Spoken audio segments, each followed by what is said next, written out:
नमस्कार। मैं doctor Ghanshyam Bairwa, सहाचार्य Sanskrit, doctor Bhimrao Ambedkar राजकीय महाविद्यालय श्री गंगानगर से। पिछली कक्षा में मैंने आपको बताया था ध्वन्यालोक की 8वीं कारिका में हमने बात की थी कि किस प्रकार से उस प्रतीयमान अर्थ को उत्पन्न करने वाला एक विशेष प्रकार का शब्द होता है। प्रतीयमान अर्थ को प्रकट करने वाला एक विशेष प्रकार का एक शब्द होता है, और उस शब्द से उत्पन्न होने वाला वह प्रतीयमान अर्थ या वह विशेष अर्थ को जो कि महाकवियों के होते हैं, उनको प्रतिभिज्ञेयो, तौ शब्दार्थों प्रतिभिज्ञेयो, ये 8वीं कारिका में हमने बताया था कि उन दोनों को आपको समझ लेना चाहिए। अब ये 9वीं कारिका मैं आपके सामने बता रहा हूं कि किस प्रकार से वो प्रतीयमान अर्थ और वाच्यार्थ, जो द्वितीय कारिका में आनंदवर्धन ने बताया था कि यो अर्थ है सहृदय श्लाघ्य काव्यात्म इति व्यवस्थित है, वाच्य प्रतिमान आख्यो तस्य भेदा उभम स्मृतो। ये द्वितीय जो कारिका थी उसमें उन्होंने कहा था कि जो मेरा सहृदय को आनंद देने वाला जो अर्थ है उसके मैं 2 भाग करता हूं, एक वाच्य और एक प्रतीयमान। वाच्य के विषय में पहले आपको बताया जा चुका है, चौथी कारिका में प्रतीयमान के विषय में बताया जा चुका है, फिर उसका धीरे धीरे स्वरूप की स्थापना की गई है। अब यहाँ पर स्पष्टतः रूप से बताया जा रहा है कि क्यों मैंने इस प्रकार से वाच्य को महत्व दिया। तो कारिका नंबर 9 देखिए। आलोकार्थी यथा दीप शिखायाम यत्नवान जन है तदुपायतया तद्वद अर्थे वाच्य तदादृत है। महत्वपूर्ण ये कारिका है ध्वन्यालोक के प्रथम उद्योत की। आलोकार्थी यथा दीप शिखायाम यत्नवान जन है, जिस प्रकार से प्रकाश को चाहने वाला व्यक्ति, आलोकार्थी प्रकाश को चाहने वाला व्यक्ति जन है, आलोकार्थी जन है प्रकाश को चाहने वाला व्यक्ति, दीप शिखायाम तदुपायतया यत्नवान, दीप शिखा की और उसका उपाय होने के कारण से यत्नवान प्रयत्न करता है। उस आलोक का उपाय होने के कारण जिस प्रकार से प्रकाश को चाहने वाला व्यक्ति दीप शिखा को प्राप्त करने की चेष्टा करता है, प्रयास करता है, इच्छा करता है, तद्वद अर्थे, उसी प्रकार से वाच्य तदादृत है। जो प्रतीयमान को प्राप्त करना चाहता है, जो व्यक्ति, जो सहृदय सामाजिक प्रतीयमान अर्थ से आनंदित होना चाहता है, वो भी वाच्य तद्वद अर्थ है, उसी प्रकार से वो भी वाच्य के प्रति तदादृत है, वह भी आदर भाव रखता है। यहाँ पर उदाहरण से उन्होंने स्पष्ट रूप से समझाने का प्रयास किया है कि जिस प्रकार से यदि किसी व्यक्ति को प्रकाश की इच्छा है, आलोक की इच्छा है, तो वो चाहता तो प्रकाश को है, लेकिन उस प्रकाश का उपाय होने के कारण वो दीप शिखा को प्राप्त करना भी चाहता है, लेकिन उसका प्रधान जो लक्ष्य है वो है प्रकाश की प्राप्ति करना। और प्रकाश का जो उपाय है वो उपाय है दीप शिखा, तो वो दीप शिखा को प्राप्त करता है। उसी प्रकार से यह दीप शिखा के प्रति आदर भाव रखता है, उसी प्रकार से प्रतीयमान अर्थ को चाहने वाला व्यक्ति, चूंकि वाच्य उसका उपाय है, उस प्रतीयमान का उसका उपादान होने के कारण से, प्रतीयमान अर्थ का उपादान होने के कारण से वो वाच्य के प्रति भी आदर भाव रखता है। यहाँ पर इसकी वृत्ति देखेंगे हम। यथा आलोकार्थी सन्नपि दीप शिखायाम यत्नवान जनो भक्ति तदुपायतया, यथा आलोकार्थी सन्नपि, जैसे प्रकाश को चाहता हुआ व्यक्ति भी दीप शिखायाम यत्नवान भक्ति, दीप शिखा की ओर प्रयत्न करता है, दीप शिखा को प्राप्त करने का प्रयत्न करता है, तदुपायतया, उसका उपाय होने के कारण से। नहीं दीप शिखा मंतरेण आलोक है संभवती, क्योंकि दीप शिखा के बिना प्रकाश की प्राप्ति नहीं हो सकती। सीधे अर्थ में आप इसको यहाँ पर ऐसे समझें कि जिस प्रकार से दीप शिखा के बिना प्रकाश की प्राप्ति नहीं हो सकती, उसी प्रकार से वाच्य के प्रति आदर भाव रखे बिना व्यंग्य की प्राप्ति नहीं हो सकती। तद्वद उसी प्रकार से व्यंग अर्थम प्रत्यादृतो जनो वाच्य अर्थे यत्नवान भवति। व्यंग अर्थ को प्राप्त करने वाला व्यक्ति, व्यंग अर्थ को चाहने वाला व्यक्ति, व्यंग अर्थ की इच्छा करने वाला व्यक्ति वाच्य अर्थ है यत्नवान भवति, वाच्य अर्थ की ओर प्रवृत्त होता है। अनेन प्रतिपादकस्य कवे व्यंग अर्थम प्रति व्यापारो दर्शित है।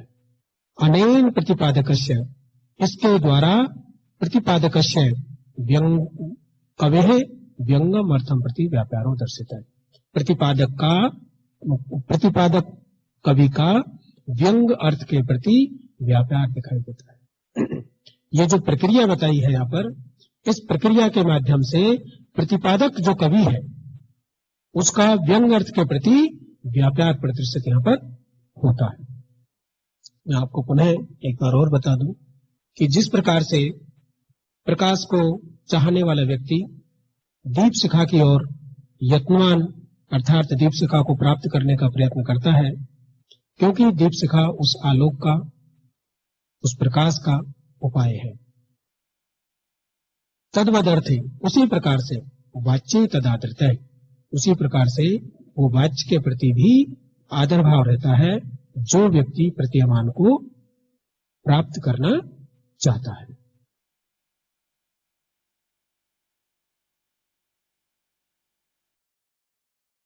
कार्य का नंबर 10 हम यहां पर देखेंगे। प्रतिपाद्य अपि तम दर्शतुम आह। उस वाक्यार्थ के, प्रतिपाद्य उस वाक्यार्थ को भी दिखाने के लिए वो इस प्रकार से यहां पर कहते हैं कि यथा पदार्थ द्वारेण वाक्यार्थ है संप्रतीयते वाच्यार्थ पूर्विका तद्वत् प्रतिपत्तस्य वस्तुनः। यथा यानी जैसे, पदार्थ द्वारेण वाक्यार्थ संप्रतीयते, जिस प्रकार से पदार्थ के द्वारा वाक्यार्थ की प्रतीति होती है। आकांक्षा, योग्यता और सन्निधि के आधार पर जिस प्रकार से पदार्थ के द्वारा वाक्यार्थ की प्रतीति होती है। जब हम पदों का अन्वय करते हैं, उसके पश्चात पदार्थ को प्राप्त करते हैं, और पदार्थ का जब अन्वय होता है तो हम वाच्यार्थ को प्राप्त करते हैं। उसी प्रकार से वाच्यार्थ पूर्विका तद्वद प्रतिपत्तस्य वस्तुनः है। तो जो प्रतीयमान अर्थ है तद्वत उसी भांति प्रतिपत्तस्य वस्तुनः है, जो विशेष प्रकार का प्रतीयमान अर्थ है वो वाच्यार्थ ज्ञान पूर्वक होता है।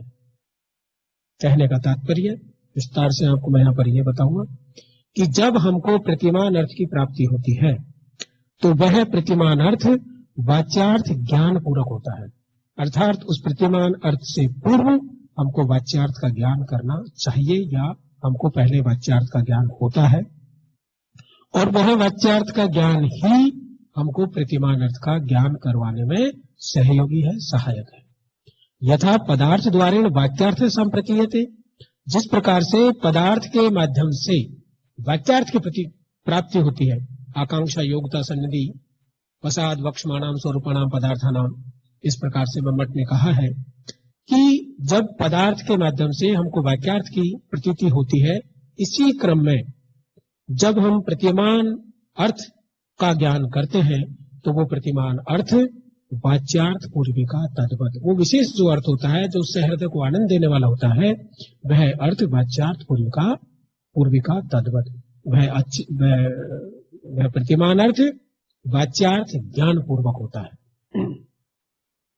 यथा ही पदार्थ द्वारेण वाक्यार्थ अवगमस तथा वाच्यार्थ प्रतीति पूर्विका व्यंग्यर्थ प्रतीति, जैसे पदार्थ द्वार के माध्यम से, पदार्थ के माध्यम से हमको वाक्यार्थ का ज्ञान होता है, अवगम है वाक्यार्थ का ज्ञान होता है, तथा वैसे ही वाच्यार्थ प्रतीति पूर्विका व्यंग्यार्थस्य प्रतीति, व्यंग्यार्थ की जो प्रतीति है वो वाच्यार्थ प्रतीति पूर्वक होती है।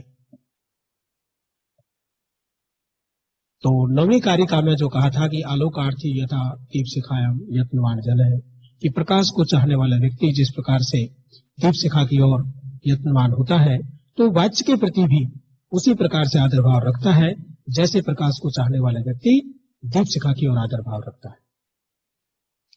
इदानीं वाच्यार्थ प्रतीति पूर्वकत्वेन अपि तत्प्रीतिते व्यंग्यस्य अर्थस्य प्रधानम यथा न विलुप्येत तथा दर्शयति। देखिए, अब यहाँ पर महत्वपूर्ण सा एक प्रश्न उत्पन्न होता है कि जिसका आपने पहले विधान किया, नामोल्लेख किया, स्मरण किया और दूसरे का पश्चात में किया, तो नियम यह है कि जिसका पूर्व में विधान किया जाता है वो प्रधान होता है और जिसका पश्चात में विधान किया जाता है, नामोल्लेख किया जाता है, वो गौण होता है। तो हमने यहाँ पर पूर्व में विधान किया वाच्य का, तो प्रश्न ये उठता है कि पूर्व में विधान करने से, पूर्व में नामोल्लेख करने से कोई वाच्य तो श्रेष्ठ नहीं है, और पश्चात में विधान करने से, पश्चात में नामोल्लेख करने से वर्तमान अर्थ तो गौण नहीं है।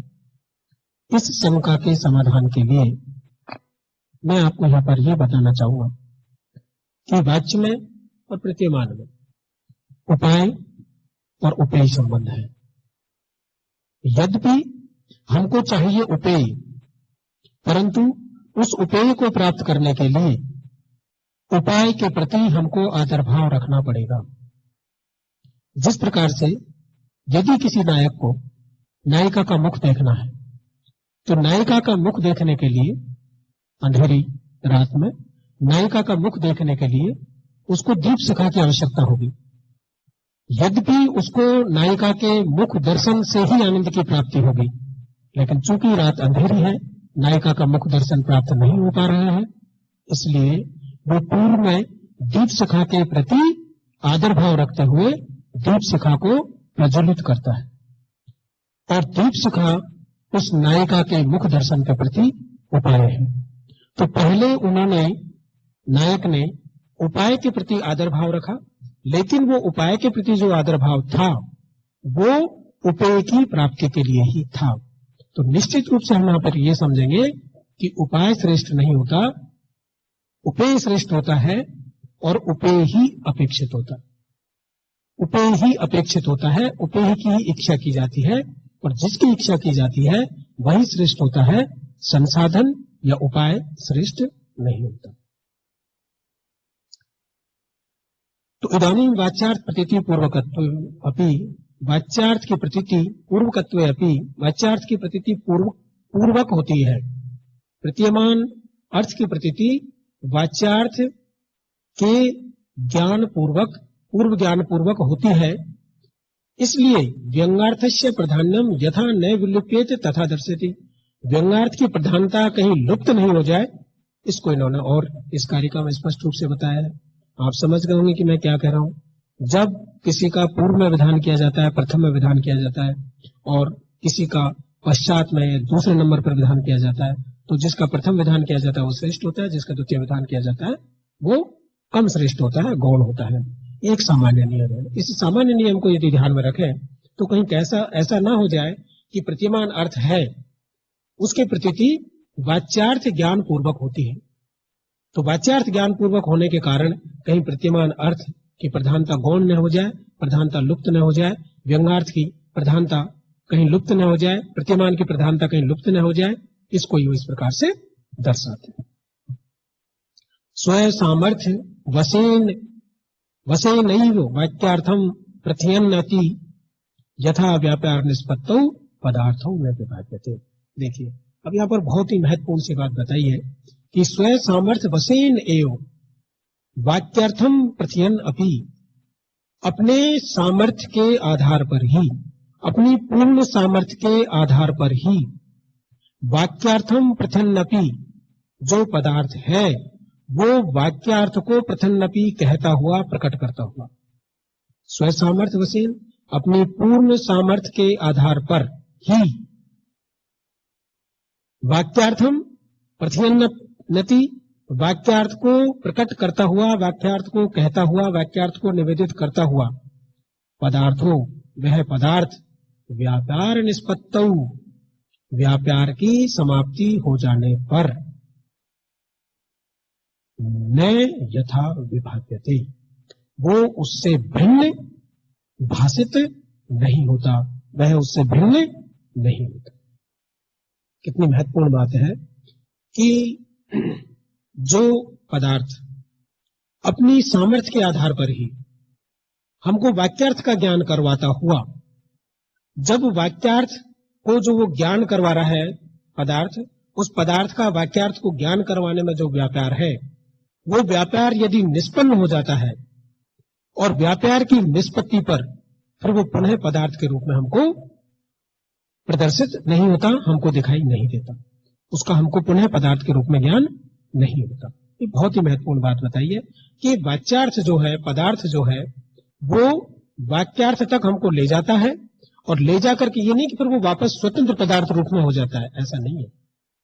वो स्वतंत्र पदार्थ रूप में नहीं होता, स्वतंत्र रूप से वो फिर विभाषित नहीं होता, स्वतंत्र रूप से वो अभिव्यक्त नहीं होता।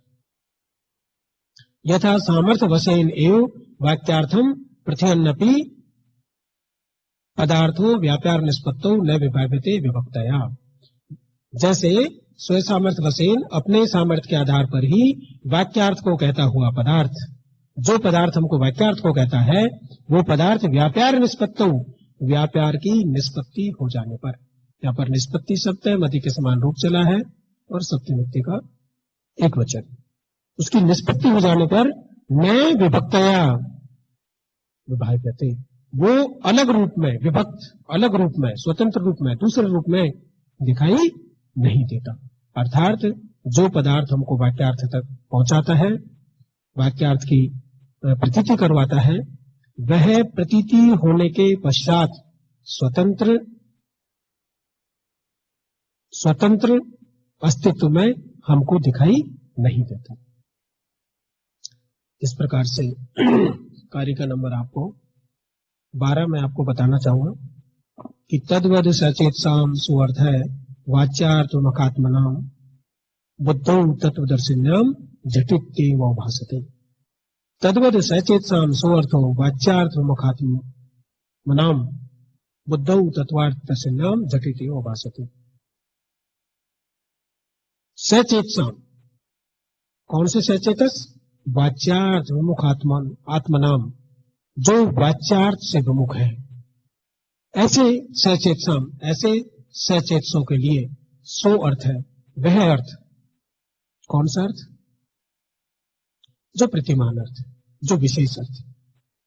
सचेतसाम वाच्यार्थ विमुख आत्मनाम, वाच्यार्थ से विमुख है ऐसे सहृदयों के लिए, ऐसे सामाजिक सहृदयों का वह अर्थ, प्रतिमान अर्थ, बुद्धौ तत्वार्थ दर्शन्याम, तत्वार्थ को देखने वाली बुद्धि में झटिति शीघ्र ही एव अवभासते, शीघ्र ही प्रकट हो जाता है। तद्वत, वैसे ही, पीछे की कारिका से यहां पर हम इसको जोड़ेंगे, 11वीं कारिका से 12वीं कारिका जुड़ेगी, और 11वीं कारिका में ये कहा है, ध्यान से आप इसको पुनः समझें, कि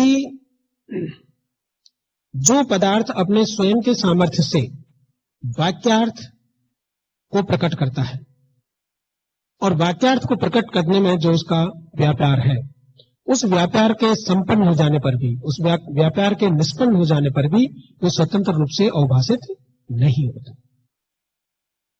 उसी प्रकार से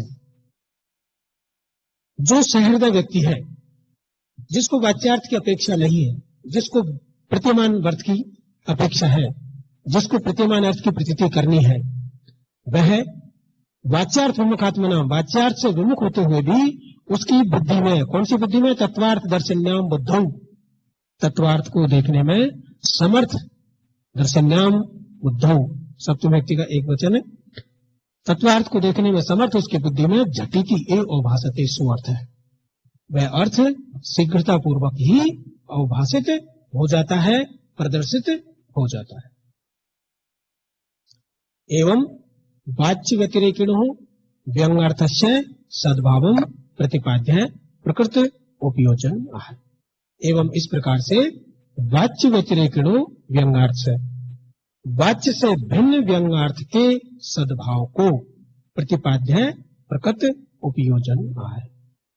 उसकी प्रतिपादिता को प्रकृत, इस प्रकार से प्रकृत उपयोजन, उस प्रकृत रूप से, उपयोगी रूप से यहाँ पर सिद्ध किया गया है। ये 13वीं कारिका है आनंदवर्धन के प्रथम उद्धोत की, और ये बहुत ही महत्वपूर्ण कारिका है। जैसे 9वीं कारिका है आलोकार्थ यथा दीप्सिकाम यत्नवांजन है, वैसे ये 13वीं कारिका है। और ये वाच्य से भिन्न वो व्यंग्यार्थ होता है, इसकी स्थापना के लिए। और ध्वनि तत्व जो इन्होंने प्रथम कारिका में कहा था, काव्यात्मा ध्वनि रीति, उसकी पुनः यहाँ पर इस प्रकार से स्थापना की गई है। सबसे पहले जितनी भी कारिकाएं इन्होंने कही, कारिका 2 से लेकर के कारिका 12 तक, वो ध्वनि की भूमिका के लिए ये कारिकाएं थी। अब ध्वनि की स्थापना के लिए, ध्वनि की परिभाषा के लिए वो इस प्रकार से ये 13वीं कारिका कह रहे हैं। यत्रार्थ शब्दों व तमर्थ उपसर्जनकृत स्वार्थो व्यंगता है का विशेष ऐसा ध्वनि भी कथित है। यत्रार्थ शब्दों व, देखिए बहुत ही महत्वपूर्ण बात है। यत्र यानी जहां पर, अर्थ यानी अर्थ, और शब्द यानी शब्द, वा यानी अथवा, उपसर्जनीकृत स्वार्थ हो। अब यहां पर शब्द और अर्थ दोनों स्वतंत्र है, या तो शब्द या तो अर्थ। लेकिन ध्यान देने वाली बात यह है, उपसर्जनीकृत स्वार्थ हो। जब हम शब्द के लिए कहेंगे तो शब्द अपने अर्थ को, और अर्थ के लिए कहेंगे तो अर्थ अपने स्वयं को, अर्थात अर्थ अपने अर्थ को और शब्द अपने अर्थ को। यत्र यानी जहां पर अर्थ है उपसर्जनीकृत स्वार्थ हो, अर्थ स्वार्थ हो अपने अर्थ को उपसर्जनित कर दे, उपसर्जनीकृत कर दे, गौण कर दे, यज्ञभावित कर दे। जहां पर अर्थ उपसर्जनीकृत स्वार्थ हो अपने अर्थ को उपसर्जनीकृत कर दे, बहुत ही महत्वपूर्ण। स्वार्थ प्रथम व्यक्ति का द्विवचन, इसलिए द्विवचन है क्योंकि शब्द भी यहां पर महत्वपूर्ण है और अर्थ भी यहां पर महत्वपूर्ण है, लेकिन वा लगाया है। इसका उत्तर मैं आपको आगे दूंगा। वा का मतलब एक एक रूप में है, लेकिन यहां पर द्विवचन के रूप में कहा है। अर्थ यानी जहां पर अर्थ उपसर्जनकृत स्वार्थ हो, अर्थ अपने आप को उपसर्जनकृत कर दे। शब्द है उपसर्जनीकृत स्वार्थ हो, और शब्द अपने अर्थ को उपसर्जनीकृत कर दे, गौण कर दे। जहां पर अर्थ अपने अर्थ को उपसर्जनित कर दे और शब्द अपने अर्थ को उपसर्जनीकृत कर दे। तम अर्थम व्यंग्यत है काव्य विशेषण। तम अर्थम, उसके पश्चात वो दोनों ही, तम अर्थम व्यक्त है, तम अर्थम व्यंग्यत है, वो दोनों ही, यानी शब्द भी और अर्थ भी। तम अर्थम व्यंग्यत है, उस अर्थ को जब अभिव्यक्त करे, उस अर्थ को जब कहे, उस अर्थ को जब प्रकटित करे, काव्य विशेष है। वही अर्थ काव्य विशेष रूप में होता है, और सह, और उसी अर्थ को सुरभि ध्वनि इति कथित है। उसी अर्थ को सुरभि विद्वानों ने ध्वनि इति कथित है। विद्वानों ने उसी अर्थ को ध्वनि कहा।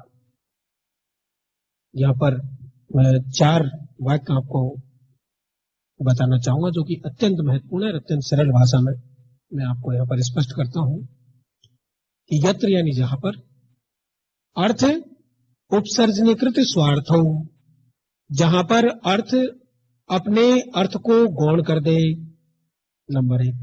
नंबर 2, वह शब्द, या फिर कभी कभी शब्द भी, शब्द कब उपसर्जनीकृत स्वार्थ हो, शब्द कभी अपने अर्थ को उपसर्जनीकृत कर दे, तब ये दोनों ही तम अर्थम व्यंग्यतः, शब्द भी और अर्थ भी, ये दोनों ही जिस अर्थ को व्यंग्यतः, जिस अर्थ को अभिव्यंजित करेंगे, वही काव्य विशेष होगा। स काव्य विशेष है, वही काव्य विशेष होगा। और सुरभि ध्वनि इति कथित है, और उसी को विद्वानों ने सुर भी कहा है। उसी को विद्वानों ने, वैयाकरणों ने, काव्य शास्त्रियों ने उसी काव्य को ध्वनि काव्य कहा है। देखिए, यत्र अर्थो वाच्य विशेष है, जहां पर विशेष प्रकार का वाच्य वाचक विशेष है, विशेष प्रकार का वाचक शब्दों व शब्द भी तम अर्थम व्यंक्त है, उस अर्थ को अभिव्यक्त करे, उस अर्थ को व्यंक्त करे। स काव्य विशेष है ध्वनिरति, वही एक विशेष प्रकार का काव्य होता है और उसी को मैंने ध्वनि कहा। आनंदवर्धन के पश्चात मम्मट ने भी श्रेष्ठ काव्य को, उत्तम काव्य को ध्वनि काव्य कहा है और उन्होंने ध्वनि काव्य की भी परिभाषा, उत्तम काव्य की भी परिभाषा इस प्रकार से दी है, मैं आपको पूर्व में भी बता चुका हूं। इदम उत्तम मति सहायनी व्यंगे वाच्या ध्वनिर्बोधई कथित। जहां पर व्यंग से अधिक माफ कीजिए, जहां पर वाच्य से अधिक व्यंग में चमत्कार, वाच्य से अधिक जहां पर व्यंग में चमत्कार हो, उसे विद्वानों ने ध्वनि काव्य कहा है और उसी को मैं उत्तम काव्य कहता हूं। ये मम्मट की पंक्ति है और कहने का तात्पर्य यहां पर यह है, दो शब्द थोड़े से यहां वाक्य दिखाई दे रहे हैं। एक तो व्यंग्त है, तम अर्थम व्यंग्त है, उस अर्थ को कहते हैं। या वा लगा करके आनंदवर्धन ने अथवा लगा दिया कि या तो शब्द और या तो अर्थ। तो यदि अथवा लगा करके उन्होंने एक वचन में स्थापित किया है तो व्यंग्त न होकर के व्यनक्ति होना चाहिए था, एक वचन। लेकिन ये प्रथम पुरुष का द्विवचन क्रिया है। तो प्रथम पुरुष की द्विवचन की क्रिया इन्होंने इसलिए लगाई है कि जब किसी शब्द से व्यंग्यर्थ की प्राप्ति करनी हो तो वहां पर अर्थ की सहकारिता होती है। आप नोट भी कर सकते हैं इसे। किसी शब्द से जब व्यंग्यर्थ की व्यंजकता हो तो वहां पर अर्थ की सहकारिता होती है, और किसी अर्थ से, अर्थ की सहकारिता का तात्पर्य यहां पर वाच्यार्थ की सहकारिता है। किसी शब्द से जब व्यंग्यर्थ की प्रतीति करनी हो तो वहां पर वाच्यार्थ की सहकारिता होती है, और किसी वाच्यार्थ से जब व्यंग्यर्थ की प्रतीति करनी हो तो वहां पर शब्द की सहकारिता है। इसके विषय में मम्मट ने भी कहा है, साहित्य दर्पणकार ने भी कहा है कि जब व्यंग्यर्थ की प्रतीति होती है जिस शब्द से, तो वहां पर अर्थ सहकारी होता है, और जिस अर्थ से जब व्यंग्यर्थ की प्रतीति होती है तो वहां पर शब्द सहकारी होता है। तो चूंकि दोनों का स्वतंत्र अस्तित्व है और दोनों एक दूसरे का सहयोग करते हैं, तो सहयोग करने के कारण यहां पर दोनों के सहयोग के कारण द्विवचन, प्रथम पुरुष का द्विवचन व्यंग्यतः प्रयुक्त हुआ है। और इसीलिए स्वार्थों में भी यद्यपि दोनों को यह कहा है कि यत्र अर्थ व शब्द, तो एक वचन होना चाहिए था, लेकिन यहां पर द्वितीय व्यक्ति का द्विवचन है। स्वार्थों में द्वितीय व्यक्ति द्विवचन, जब शब्द अपने अर्थ को और अर्थ अपने अर्थ को उपसर्जनीकृत कर दे, तो जब हम स्वतंत्र रूप में कह रहे हैं या लगा करके, तो यहां पर अर्थम होना चाहिए था, उपसर्जनीकृत अर्थम, लेकिन ऐसा न कह करके आनंदवर्धन ने दोनों की सहकारिता की स्थापना करते हुए कि जब व्यंग्यार्थ की प्रतीति किसी शब्द के माध्यम से होती है तो वाच्यार्थ उसका सहकारी होता है, और जब व्यंग्यार्थ की प्रतीति किसी वाच्य अर्थ के माध्यम से होती है तो शब्द की उसमें सहकारिता होती है। तो दोनों का अस्तित्व है, दोनों का अस्तित्व रखने के लिए, दोनों को सम्मान देने के लिए यहाँ पर द्वितीय व्यक्ति का द्विवचन प्रयुक्त हुआ है। व्यंग्यता में क्रिया भी यहाँ पर प्रथम पुरुष के द्विवचन की है, और स काव्य विशेष है। वह जो काव्य विशेष उद्भाषित होता है, प्रकटित होता है, प्रदर्शित होता है, स का तात्पर्य यहां पर केवल स अर्थात वह प्रतिमान ऐसा नहीं है। स का तात्पर्य यहां पर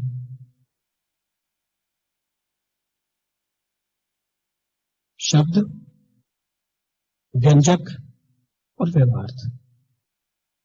इस प्रकार से व्यंजक शब्द भी, व्यंग्यार्थ भी और व्यंजना का व्यापार भी, ये तीनों ही यहां पर इस स से अभिव्यक्त होते हैं। और ध्वनि इति सुर भी कथित है। उन्हें आनंदवर्धन की सबसे बड़ी बात यह रही है कि वो बार बार आपको ये प्रदर्शित करना चाहते हैं कि जिस ध्वनि को मैं काव्य की आत्मा के रूप में कह रहा हूं, उन्होंने पहली कारिका में ही अपना पावन उद्देश्य स्पष्ट कर दिया था कि मैं कोई ध्वनि की स्थापना आपको, ध्वनि तत्व का नाम आपको नए सिरे से नहीं दे रहा हूं। ये ध्वनि तत्व का नाम है, वैयाकरणों के स्फुटवाद में है। पूर्व में मुझसे पूर्व ध्वनि जो है, अलक्षणिकतावादियों ने ध्वनि को स्वीकार किया है, लेकिन उसके लक्षण को वो नहीं मान पाए या नहीं जान पाए। तो काव्य से आत्मा ध्वनि रीति, काव्य की आत्मा तो ध्वनि है, ये मैं आपको पहली कारिका में ही आनंदवर्धन के द्वारा बता चुका हूं। लेकिन जिस काव्य की आत्मा को उन्होंने ध्वनि कहा है, वो ये नहीं कह रहे कि इसको मैं कह रहा हूं, वो कह रहे कि सुर भी कथित है, कथित कथ धातु त प्रत्यय, कथित कह दिया गया है सुर भी विद्वानों द्वारा। मैं नहीं कह रहा, मुझसे पूर्व जितने भी बहुवचन में, सुर भी बहुवचन में, मुझसे पूर्व जितने भी विद्वान व्याकरण शास्त्री, काव्य शास्त्री थे, उन्होंने ध्वनि को इस प्रकार से कह दिया था कि वो एक विशेष प्रकार का काव्य होता है और वो इस प्रकार की स्थिति में प्रदर्शित होता है।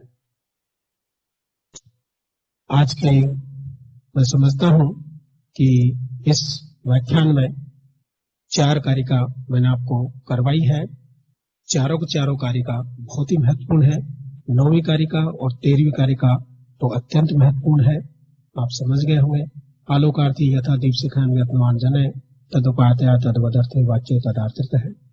जिस प्रकार प्रकाश को चाहने वाला व्यक्ति उसी का उपाय होने के कारण दीपशिखा को प्राप्त करने का यत्न करता है, वैसे ही प्रतिमान अर्थ को चाहने वाला व्यक्ति, प्रतिमान अर्थ की प्राप्ति की इच्छा रखने वाला व्यक्ति उसी का उपाय होने के कारण वाच्य के प्रति भी आदर भाव रखता है।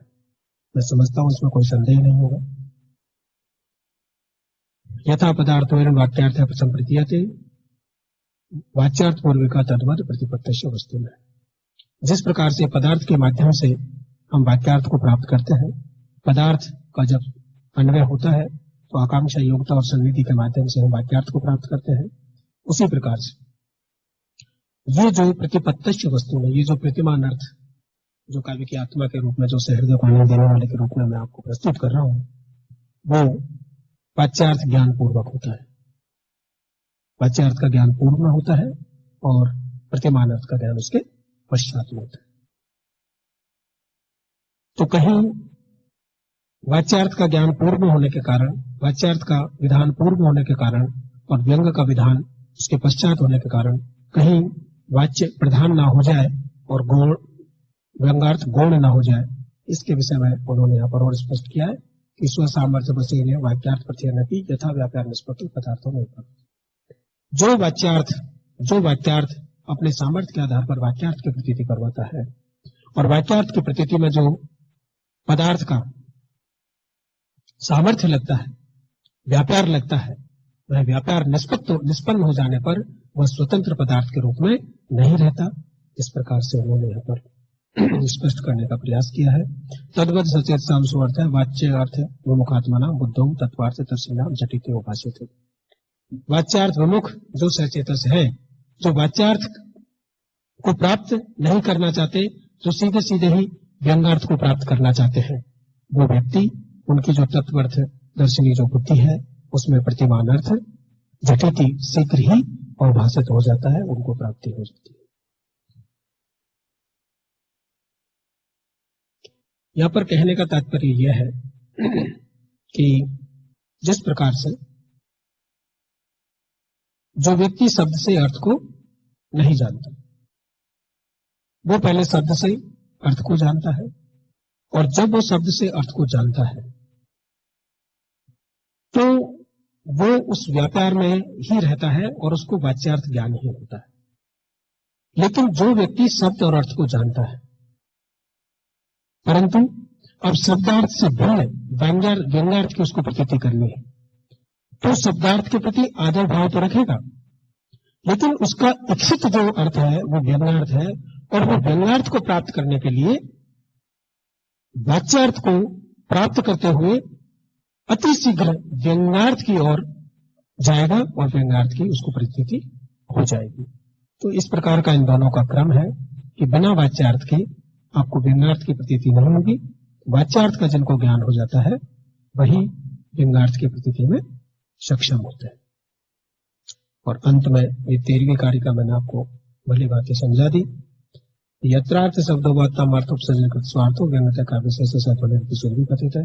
बहुत ही महत्वपूर्ण एक कारिका है जहां पर शब्द अपने अर्थ को और अर्थ अपने अर्थ को उपसर्जनीकृत कर दे, अर्थात गौण कर दे, और फिर तम अर्थम व्यंगता है, और फिर एक विशेष प्रकार के अर्थ को जब वो कहते हो, प्रकटित करते हो, तो स तो वही अर्थ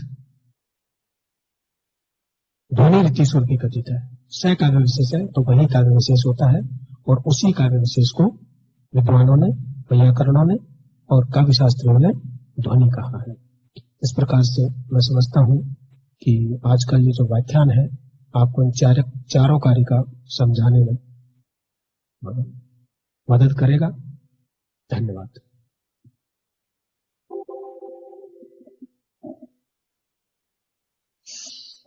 जय श्री